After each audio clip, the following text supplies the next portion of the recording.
الحمد لله رب العالمين والصلاة والسلام على سيد المرسلين وعلى آله وأصحابه أجمعين أما بعد. جناب صدر استاد محترم اور عزیز دوستو، آج کے جلسہ میں میری تقریر کا عنوان ہے التحیات. محترم حضرات، آپ کو یہ بھی بخوبی معلوم ہوگا کہ التحیات کو ہم نماز میں پڑھتے ہیں، لیکن کیا ہم نے کبھی یہ جاننے کی کوشش کی کہ التحیات کا ترجمہ کیا ہے، اس کا معنی اور مفہوم کیا ہے؟ ہم یوں ہی نماز میں اس عظیم الشان دعا کو پڑھتے ہیں اور ذرا بھی غور نہیں کرتے کہ اپنے رب سے کیا کہہ رہے ہیں. محترم حضرات، سب سے پہلے میں آپ کے سامنے التحیات پیش کرتا ہوں اور اس کا ترجمہ بھی پیش کرتا ہوں. التحیات للہ والصلوات والطیبات السلام علیک ایھا النبی ورحمۃ اللہ وبرکاتہ.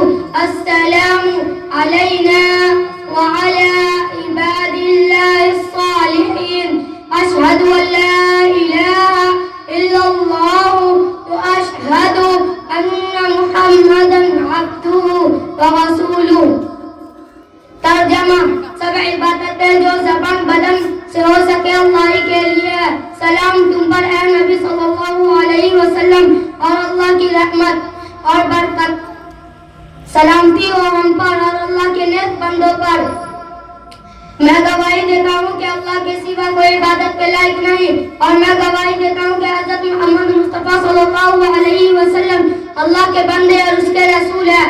محترم حضرات، آپ نے سنا کہ التحیات میں بندہ اپنی رب کی حمد و ثنا کرتا ہے اور نبی صلی اللہ علیہ وسلم کے حق میں درود و سلام بھیجتا ہے، اور مسلمانوں اور اللہ کے نیک بندوں کے حق میں سلامتی کی دعا کرتا ہے، اور حضرت محمد مصطفیٰ صلی اللہ علیہ وسلم کو رسول اور بندے ہونے کی گواہی پیش کرتا ہے.